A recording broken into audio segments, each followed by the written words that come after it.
भक्त सूरदास के जीवन की अनोखी कहानी।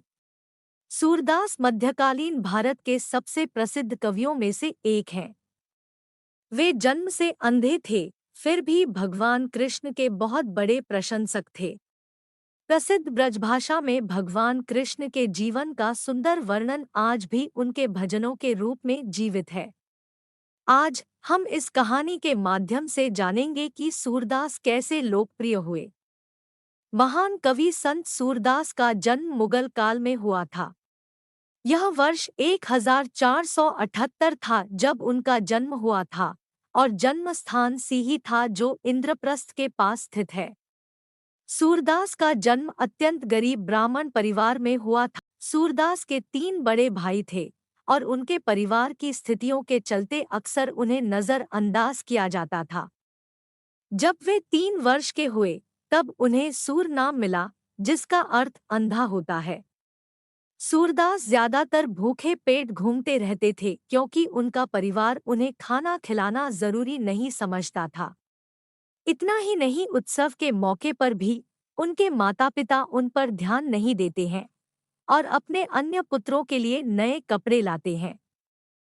ये बातें वाकई उनकी भावनाओं को ठेस पहुंचाती है। उनके परिवार के समान ही बाहरी दुनिया भी उनके प्रति दयालु नहीं थी। दूसरे बच्चे उन्हें चिढ़ाते थे और जब वह रोते हुए अपनी माँ के पास आते थे तो वह उसे डांटती थी। इस प्रकार वह लंबे समय तक अपने घर के बरामदे में ही रहा करते थे। यहीं से उनका सामान्य जीवन शुरू हुआ। एक दिन गायकों का एक समूह भगवान कृष्ण की स्तुति गाते हुए गांव से गुजर रहा था।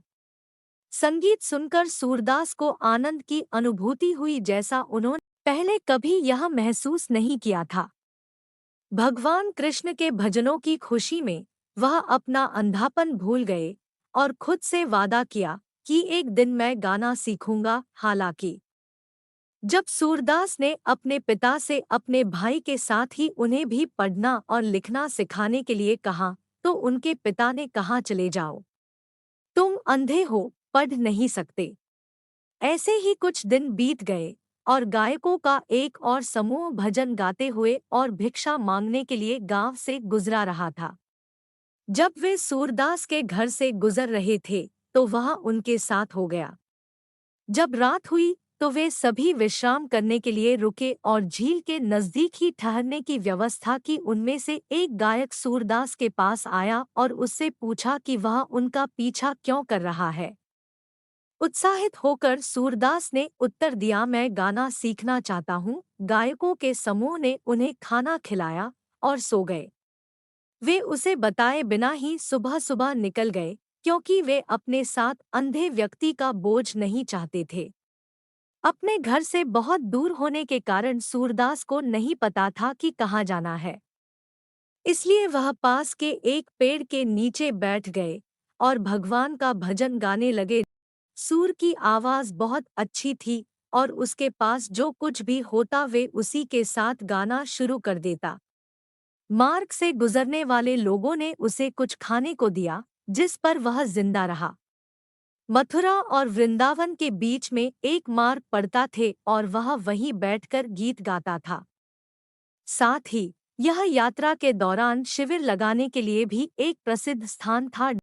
सूरदास वहां से गुजरने वाले लोगों से बात करते थे और इसके जरिए उन्होंने बाहरी दुनिया के बारे में काफी कुछ सीखा। ऐसे ही समय बीतता गया और सूरदास 14 वर्ष के हो गए। इस समय तक वह एक गहरी छठी इंद्रिय विकसित कर चुके थे और चीजों की भविष्यवाणी करने में भी सक्षम थे। यह देखकर लोग हैरत में पड़ जाते थे। एक दिन जब ग्रामीणों ने एक जानवर खो दिया तो वे मदद के लिए सूरदास के पास ही आए और सूरदास ने उनका सही मार्गदर्शन किया। इसके तुरंत बाद लोगों ने उनके गायन में साथ देने के लिए उन्हें संगीत वाद्ययंत्र भेंट करना शुरू कर दिया। कुछ लोग तो उनके शिष्य भी बन जाते हैं। इस तरह एक जन्म से अंधा बालक एक गायक और साधु बन जाता है, जिसे हर कोई प्यार और सम्मान देता था। यह है सूरदास की कहानी। सूरदास की यह कहानी आपको कैसी लगी कमेंट में लिखकर ज़रूर बताएं। ऐसी वीडियो देखने के लिए चैनल को सब्सक्राइब कीजिए। हमारी वीडियो देखने के लिए आपका बहुत बहुत धन्यवाद।